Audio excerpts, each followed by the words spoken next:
থাকবে, কেউ কথা বলবে না ক্ষমতায় থাকার জন্য।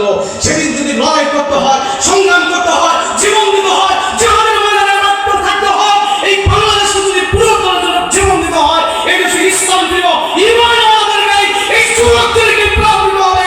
সেই যুদ্ধ প্রস্তুতির জন্য পীর সাহেব চরমনাইয়ের নেতৃত্বে এখন থেকে যুবকদের যুব আন্দোলনের মাধ্যমে, শ্রমিকদের শ্রমিক আন্দোলনের মাধ্যমে, ইসলামী আন্দোলনের মাধ্যমে সর্বস্তরের ওলামায়ে কেরাম পীর মাশায়েখ যারা আছেন সাধারণ মানুষদেরকে ঐক্যবদ্ধ হয় ইসলামী আন্দোলনকে যদি আমরা শক্তিশালী করতে পারি, তাহলে আওয়ামী লীগ এবং বিএনপি উভয় ভারতের দালাল বলে আমরা বিশ্বাস করি।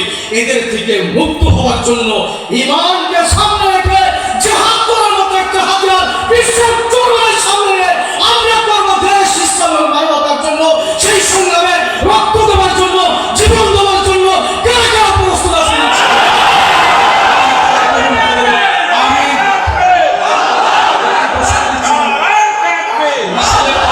সমাবেশের পরে এই বিরোধী যে চুক্তি করেছে, মানে বাংলাদেশ বিরোধী এই চুক্তির বিরুদ্ধে ইসলামী আন্দোলন বাংলাদেশ মাদারীপুর জেলার উদ্যোগে একটা মিছিল হবে।